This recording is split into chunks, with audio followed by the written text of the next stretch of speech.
bienvenue à tous et à toutes à la Maison des Travaux Publics. 100 ans, c'est un bel âge, l'âge de la maturité et de la sagesse. Un âge qui n'exclut pas l'audace et la ténacité. Merci Monsieur le Président Grisot pour votre accueil dans cette belle maison. En 30 ans, le rythme d'élévation du niveau de la mer a doublé. Là, ça commence à avoir des conséquences irréversibles, en particulier sur la biodiversité. Est-ce que ce modèle français de l'eau est à réinventer ? Le périmètre hydrographique n'est jamais écouté. C'est le périmètre politique qui décide. Quand on somme nos déficits annuels d'investissement, eau potable, assainissement, le besoin d'investissement en eau pluviale, les investissements en micropolluants, on arrive à un déficit total de 4,6 milliards d'euros. Nous serons tous d'accord pour constater que disposer d'une eau potable au robinet est un acquis relativement récent.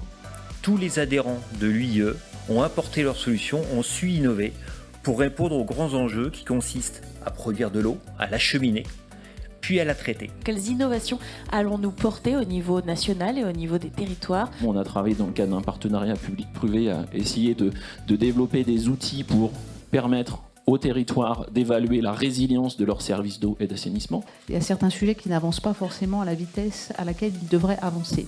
Ce que je vais dire, c'est qu'il y a des solutions. Les solutions existent.